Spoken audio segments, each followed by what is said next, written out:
So we have Ken Chrisman, President of Beverages from Graham Packaging. Welcome, Ken. Well, you've just heard some of these technologies which are the trendsetters in intelligent packaging, and Graham Packaging is clearly, one of the key innovators when we talk about packaging solutions. From your organization, what would you say is a great success story for intelligent packaging that is also driving consumer experience?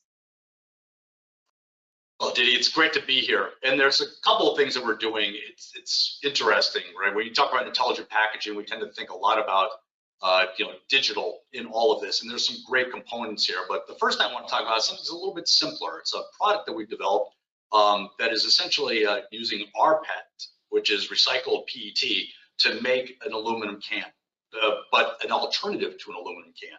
The really cool thing about this design, and you think about this from a practical consumer perspective, is that it can be produced from 100% post-consumer recycled PET. But what's kind of cool about this is that we have tops for this that you can just take the entire top off this can, drink out of this PET can, and then reuse the can. Now, you can't do that with aluminum, it's a sharp edge. And so being creative and having the design actually speak to the intelligence behind how you would use it and how you would allow it to be reused, and how you can actually create new streams for PET, because aluminum is quite finite. I mean, I know there's a lot of recycling in aluminum, but PET is now also considered to be highly recyclable because of all the things we've done with bottles. We're just excited about the ability to have a visual, something that strikes the consumer, is visually interesting, but also communicates a different value proposition. In this case, more sustainable, more user-friendly, and frankly, a reusable perspective. And so this is a little bit, this is, I guess, more on the basic side of how do you design to catch the consumer's eye. The next slide talks to something that's really quite exciting for us when it comes to digital. This is digital watermarks. And what we're excited about here is that one of the challenges we have with recycling any material is going to be the commingling. We have shrink sleeves, not to say anything bad about shrink sleeves, but it's, when you go and collect these bottles, it's something that has to be dealt with. It's a different material in some cases. And so that commingling is a challenge. And so a lot of brands, we're talking with a lot of brands about how do we do something different. So Ellen MacArthur Foundation sponsored, being supported by, by the European Brands Association.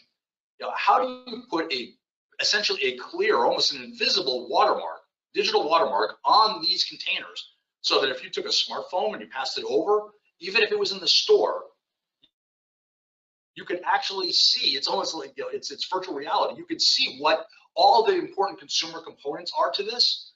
And so it has a consumer component to it because you actually could tell what's going on, and frankly, even more than the people take time to read labels on a, in this case, on a bottle or a container.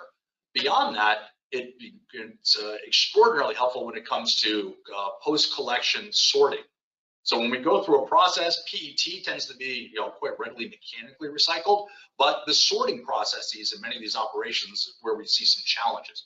So the ability to be able to have, to immediately scan an item and tell exactly what type of material it is. Now for PET, maybe some of us understand, most of us see it's clear, it's probably something like that. But for some of the more interesting, exotic, multi-layered materials, this digital watermark could be transformative because it would actually tell you exactly what that material composition is and then streamline it or divert it to the exact right part of the recycling process or the reprocessing process. So this is a nice way to think about digital consumer influence, but also thinking about what's the end of life to try to create a circularity when it comes to our materials.